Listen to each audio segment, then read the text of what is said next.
Sun reader Gemma Keogh from Manchester. Gemma, what's your question for the candidates? Hiya, yes. So the cost of living has actually gone up massively, but my question today is to ask about the meats that has actually gone up that we actually eat.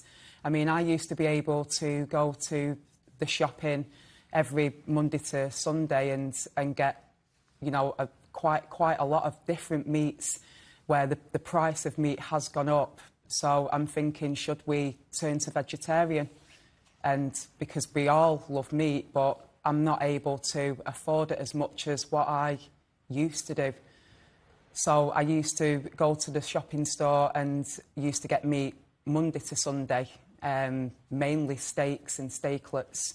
However, now it's twice a week that I actually attend to the shopping stores when I actually go to the food store. Liz Truss, should Gemma's family go vegetarian? Well, the price of food is a huge issue, and this is a global crisis. We know it's being exacerbated by the war in Ukraine. Things like fertiliser is more expensive, grain is more expensive. That is feeding through to the costs our farmers are having to pay.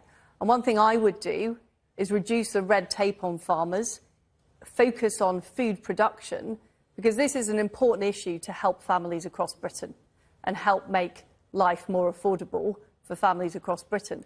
But it's also important that we are resilient and that we have a good food supply in the face of these global shocks. And we're not solely dependent, particularly not on countries that we can't trust. So that is something that I've been focused on as Foreign Secretary, making sure we have resilient supplies of food and energy. Now, on the subject of vegetarianism, of course, that's a personal choice. I think we've got fantastic meat that we produce in this country. I'm a proud representative of a very rural constituency that produces everything from pigs to poultry to arable farmers. Produce which is produced here, which is fantastic quality, is very expensive. That's not necessarily affordable for Gemma. It is, and this is my point about how we need to help our farmers produce more food and be able to produce food in an affordable way. And a lot of that is about the costs of things going into farming. We're talking about levelling up. One thing that's really important is we help our rural communities across the United Kingdom. They are struggling as well in this cost of living crisis. So by reducing the regulation, by turbocharging what farmers are able to produce, we'll help food be more affordable, but we'll also help those communities grow. Let's focus on Gemma, because she's listening to these answers. Rishi Sunak, should she have to go vegetarian? Well, Gemma, I'm sorry to hear about that. And you're not alone, right? Millions of families across the country at the moment are grappling with rising bills in food, filling up your car and everything else, and your energy bills. And that's the great challenge that we face at the moment. There's support in place that I've announced that hopefully is finding its way to you already and over the coming months that will help you meet some of those bills. But many families are having to cut back and make changes. And what I want to do is get inflation out of the system as quickly as possible, because I don't want this problem to last any longer than it needs to. And that's why I'm focused on running our economy in a way where we stamp out inflation quickly. And what I don't want is for you to have to deal with this problem next year and the year beyond.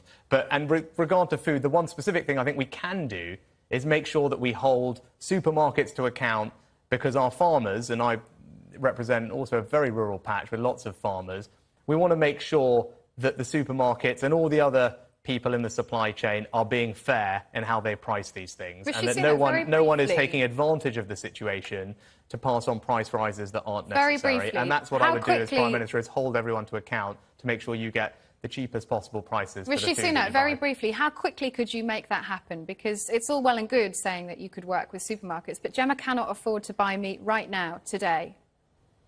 That's something we can do very quickly, and it's an ongoing thing. It's not just something we do once, it's something you need to constantly do in government, as meet with companies to make sure that the supply chains from the farmer all the way through to the shop where Gemma's buying her food from is done in a way that's fair, and that everyone's getting a fair price and people are not taking advantage of the situation with inflation to pass on price increases that are not right. And that's a very practical thing we can do to make sure that the food is as affordable as it can be. Liz Truss? Of course we need to tackle inflation. And in fact, the Bank of England forecast suggests it will fall next year. And of course, we've got an independent monetary policy run by the Bank of England, and it's primarily their role to target and reduce inflation. I think that's very important. But on the subject of food bills, what we need to make sure is that people are keeping more of their own money. And what has happened is that the tax has been raised on families through national insurance, so they're having to pay more money to the Treasury.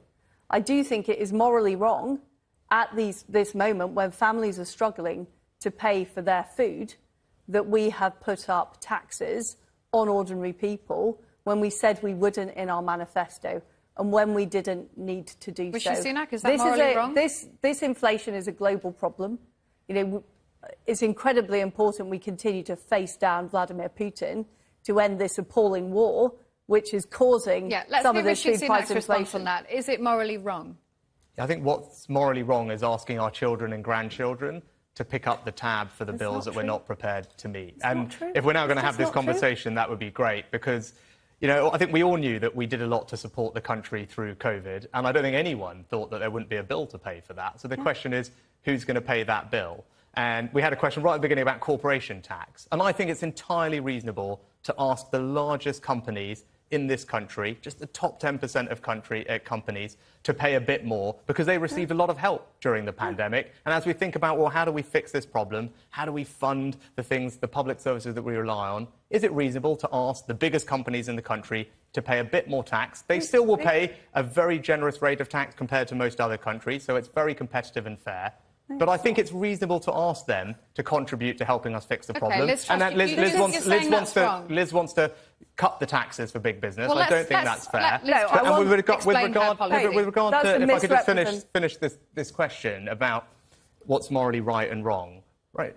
It's important what we leave our kids and our grandkids, and I think it is important to think about that inheritance. Yeah. And I don't want to pass them a bill that we couldn't be bothered to pick up ourselves. And you made that point. You've made that point in previous debates. And we've talked about inflation at some length. Liz Truss, your policies, economists will rise, inflation will rise under your plans. How much will people's mortgages go up? Can you level with them? Can I just make the point about corporation tax? I am not talking about cutting corporation tax. I'm talking about not raising corporation tax. Under Rishi's plan, we will end up raising corporation tax to the same level it is in France, more than 10 percentage points higher than it is in Ireland. And companies have a choice about whether they invest in the UK or whether they invest elsewhere. Rishi's policies are making us less competitive. We were in Stoke yesterday. We heard from people working at local ceramics manufacturers. Those people's jobs rely on that investment. The fact is that if you put up corporation tax too high, you get less money into the exchequer. So all this talk about we're going to be paying these debts off, we're not going to be paying these debts off if we go into recession and the tax take goes down from companies and the tax take goes down from people because they're out of work. So that is the reality. We'll be back in recession. Kate, can I just say, we are currently projected to head for a recession. We've currently got the lowest projections of growth rates in the G7. The problem we have, the biggest problem we face, is a lack of economic growth. And economic growth is not just a number on a spreadsheet. Well, let's get an answer in here from Rishi Sunak, because remember, our audience of Sun readers